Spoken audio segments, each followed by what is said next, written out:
Hello, teacher entrepreneur frenzies. I'm here with my buddy Amanda. We're doing another exciting episode. You should check us out. It's all about e-reading and writing books and how to make money from writing books if you've ever wanted to. I know a lot of people's Teachers Pay Teachers sales have slumped, gone down a big slide like mine. I looked up last year how much I made, and I've literally made a fraction of what I did last year so far. It's really bad. Anyways, I joined this cool social club for people that love science fiction, and some of the people in the club are authors. They are published authors making money from the books that they are writing. And I thought we could dish on how does someone even do that? How do you make money from writing a book? Because I see every Teachers Pay Teachers product as a potential book or maybe a bundle of products that you could actually turn into books. I know a lot of people have been really successful writing handwriting books, and all they look to me like Teachers Pay Teachers products bundled into a printable book for homeschooling parents. It's popular. So anyway, I want to share everything I've learned with Amanda right now. Amanda, welcome back to this episode. I'm so happy to have you here today. Amanda, if you're on YouTube right now, you can see Amanda has an e-reader in the background because I'm going to talk about like digital publishing. And yeah, so I'm in this club, Amanda, and I went to this meetup for an author and I was going to try to look up her book. She actually wrote, like, came up with her own genre of book and it wasn't exactly what I was expecting. It's sort of like, have you ever heard of Dr. Pimple Popper, Amanda? That's Have so disgusting. You know what I like to pop are blackheads. They're the most fun, aren't they? Have you ever looked at well, I don't like those videos. I don't like being grossed out. I watch Jeopardy for dinner because it's the least disgusting show on television. Like I'm really sensitive while I'm eating, and so is my husband. So we don't like gross videos. I We don't don't either. That's Yeah, we gross. we don't like nasty videos, but No. some people do. It's their thing. So my buddy in this group, she wrote a genre of book was like, what if you could just like have Dr. Pimple Popper, but in a book form Hmm. where you're talking about, she calls it relief fiction, where you're talking about like these short stories of all these gross things happening to your body. The first one was about ear candles, and I actually really love ear candles. My dad used to get them for me every Christmas. Like you stick them in your ear, and you light them on fire, and they're supposed to withdraw wax from your ear. It's really creepy and weird. But she has all kinds of things like ingrown toenails, pus bags, Ew. scabs. I mean, every gross thing you can imagine. A lot of ingrown hair stories. And you read Ew. it, and it's all about how mentally irritating it is when something's wrong with your body, and then how good it feels when you actually like get rid of it. Say, like, your ear is full of water and it's full, like you ever had swimmer's ear before. It's so annoying. I get kind of dizzy, right?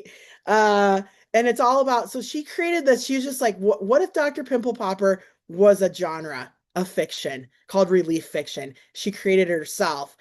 And she originally was like, okay, how am I going to sell this? Like, first, she wrote the book, right? And it's all these short stories. And then she decided, like, okay, can I sell this on Amazon? And what are the pros and cons of selling on Amazon? Well, Amazon, they take a pretty big chunk of your money. I think you only make like 30% or so of a book sale. And then if you do print, like you get even less. And so you just don't get a lot of percentage of your book if you just sell on Amazon. And you got to choose. Are you just going to sell on Amazon, or are you going to be like an Amazon, um, it's like it's a different name basically. Like, are you gonna like they make you choose when you upload a book for the first time? They're like, will you exclusively sell on Amazon, and you promise not to sell this book anywhere else? It can only be found on Amazon. And if you click yes, you have a bigger audience for that book. Like, they're gonna push the book out to Kindles, they're gonna push it out to more people, but you don't that profit potential of selling it on your own website. So then you can't make that extra money. And she wanted to sell it on her own website. She's like, I just want to do that. So she did Kajabi. She has a Kajabi website. She is a like a what do you call those people, like a personal growth coach kind of. She has a side business doing that, so she thought, I'm going to sell my books on my personal coach website, just add it as a product on there. And yeah, do you have any questions so far about this? Like she's published it, she's selling it on her website, and she sells it on Amazon, but she doesn't make she doesn't have as many sales, I think, because she said she wanted that option of selling it on her own website. Yeah, I'm just fact checking your My information percentages. I kind of wrote with, some, jotted some notes, and I wasn't sure. well, with Claude, which is funny because I'm like, then someone's got to fact check Claude, but 30% did come up that Amazon takes 30% of your profits. I'm not a fan of Amazon or, the Well, dude that runs it. you So, don't have to do Amazon. Like she just did it as an option. So, just another place to sell things. Like if you're not on Amazon, then does your book like exist? It's a little harder to sell, but I think she sells a lot of books on her website too. So she offers the book on Amazon and her website. She's putting it out on all these platforms right now. Barnes and Noble, Amazon, her Kajabi website. And she also started a social media account for this idea of relief fiction.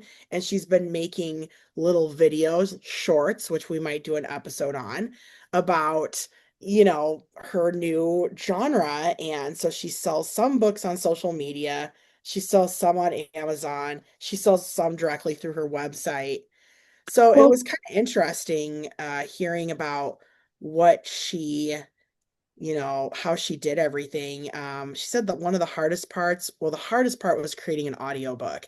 She actually paid someone, a voice actor, $1,200 to record an audiobook version.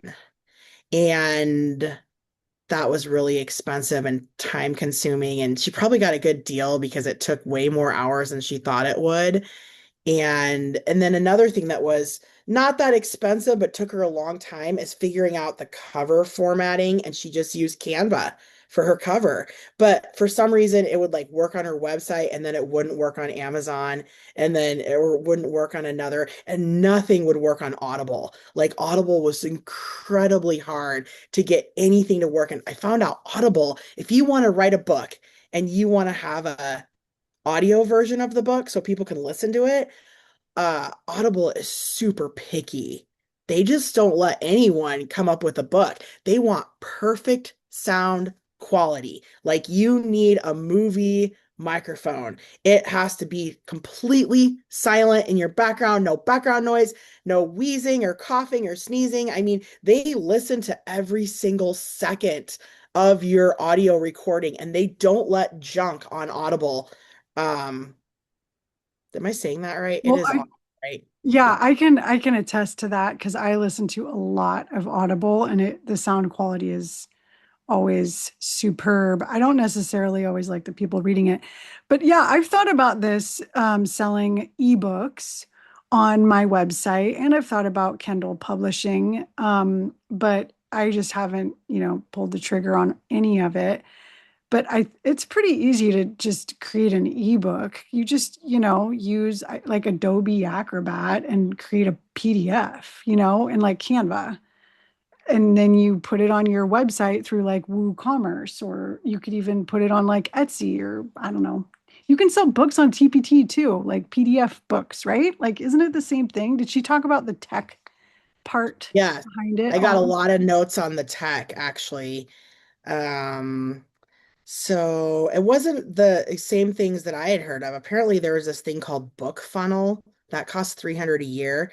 I don't really understand what Book Funnel does. Maybe we can ask Claude. And then she uses Kajabi, but she needs a plugin for Kajabi for it to work. And it's called Zapier or Zapier. Have you heard of that before? Oh Zapier. yeah, I've used Zapier. Yeah, So it's like she a used Zapier. connecting It's tool. kind of expensive to use Zapier.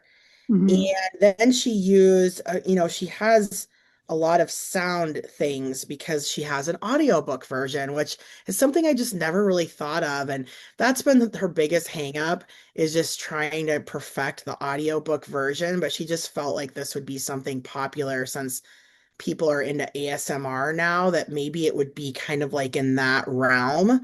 And so she used something called, well, she did use this 11 Labs. It's an AI tool. I'd never heard of that before. And then she used a thing called Epidemic Sound.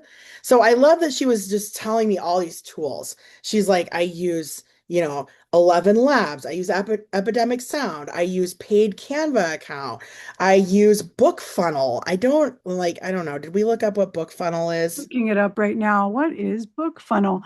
And we should definitely, because this was such a helpful session that you went to through your club, we should link to her books. I'm very curious about these satisfying, gross stories. Like, and it seems like it would make sense to have some sound effects when you're popping pimples and stuff. Yeah, I'm I'm gonna looking look up up book funnel though. I'm gonna look up Relief Fiction and see if that's her actual um Relief Fiction Publishing. That is, and it's called reliefstories.com if you want to check her out and see. And she even has a pen name, which I thought was like really cool. And it's like the sensation everyone is about to discover. Get the first edition of volume 1 and 2, bonus stories, too intense for this edition now, and our exclusive workbook. It's like unlock relief now. And her pen name is Kai Quill. And yeah, it's a really fun website and stuff. So yeah, we'll definitely link it. And you could just kind of get an idea of like, okay, this person used all these tools to create this website, to create this product. That's what I liked. Like when I was making TPT products, that's what I was Googling. Like I'd buy TPT products and I'd look at them. I'd be like, how did someone make this? And I would start Googling that. How did someone make this TPT product? Right. And then it would bring me to PowerPoint, fonts, clip art, like all this like stuff that seems like preschool now, but that's now how I am about audiobooks, like or audiobooks or actual real PDFs. Like I can imagine how someone makes a PDF because I used to be really into KDP publishing with Amazon because I used to read these stories about these Amazon millionaires and how they became millionaires through Kindle books and publishing Kindle books. Like, how does that even happen? How do people do it? There were some secrets. They were pretty juicy. Do you want me to tell you a couple? Well, sure, but I do want to have a chance to tell you about book funnel because it sounds really cool. But What do what you were tell some? me? Tell me about it now, and then I'll tell you some secrets. Okay, so this is according to Claude. Book Funnel is a service that helps authors deliver ebooks directly to readers, offering tools for distributing ebooks, managing giveaways, conducting pre-orders, and building a reader base. The key is that it lets you sell or give away ebooks from your own website, bypassing Amazon entirely. That is so awesome. And it goes on. There's like a lot more info about it. And I'm sure whoever's listening could probably this up themselves on Claude. But yeah, it sounds pretty cool. I'm glad that I learned about Book Funnel and all of this like new genre. It's very inspiring. But what are some of I the secrets for this I publishing? found it too. Well, and BookFunnel is $300 a year for what she's doing. She did say that like up front. She's like, this is how much I spend on Kajabi. She spends 400 a month on Kajabi, but she has a personal coaching business that she also makes money on. So you probably wouldn't want to launch a book and then put it on a Kajabi site because it's so expensive. Unless you had some capital to fund this book, it would just be a lot. So anyway, well, when I was researching how do people become millionaires from writing ebooks, because that's what I wanted to know, I found out that a lot of ebook authors that make good money, they begin their whole careers, they don't write just one book. They write like a trilogy, okay? They write 3 books. And the first book they either offer it for 99 cents or for free. And then the next books, since they already have them written and ready to go, like they just kind of see how that book goes. And then within so many weeks or months, they release the second book. But that book would be, more of $3 to $10 book. And then the next book, $3 to $10. So basically, they hook you in with a freebie, and then you want to find out how the story ends or what's next. You're gonna pay for the next thing. And that is kind of the whole idea behind email marketing and stuff. Like you're giving people free things and they find value in them and then they want more. So then they're willing to pay you eventually as they see you as an expert. Same idea with these books. You're offering people a free book, or maybe it's only downloadable for 7 days or something like that. A bunch of people take a chance on your book, they read it, and then they want more. And you got to kind of end your book on a cliffhanger. So it's almost like you write a really long book and you chunk it into three parts, kind of. And Mhm. then you're releasing part two and three after people get hooked on the first one. That's how I read that these millionaires do it. They do it all the time. And I used to follow a lot of them on social media to kind of understand, like, how are they? Because I actually bought some of their books and I read them and I was like, these aren't books aren't that good. And Well, that's so bad of me to say, but I was like, these guys are millionaires? What?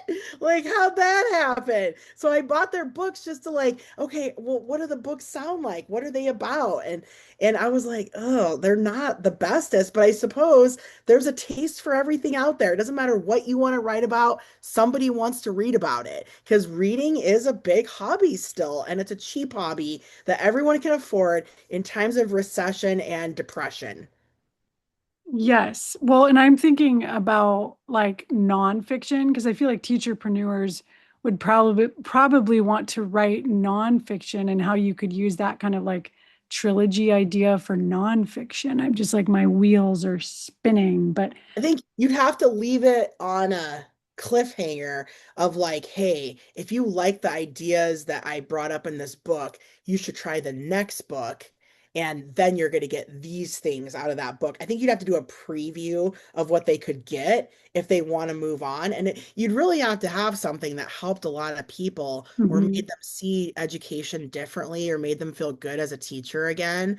Then I Mhm. think you would hook them and they would buy more of your books. Or like different units of study. I don't know, maybe. Yeah, I think you could do it. So anyway, well, I think that we're done with this episode. Yes, we are. Namaste. Namaste.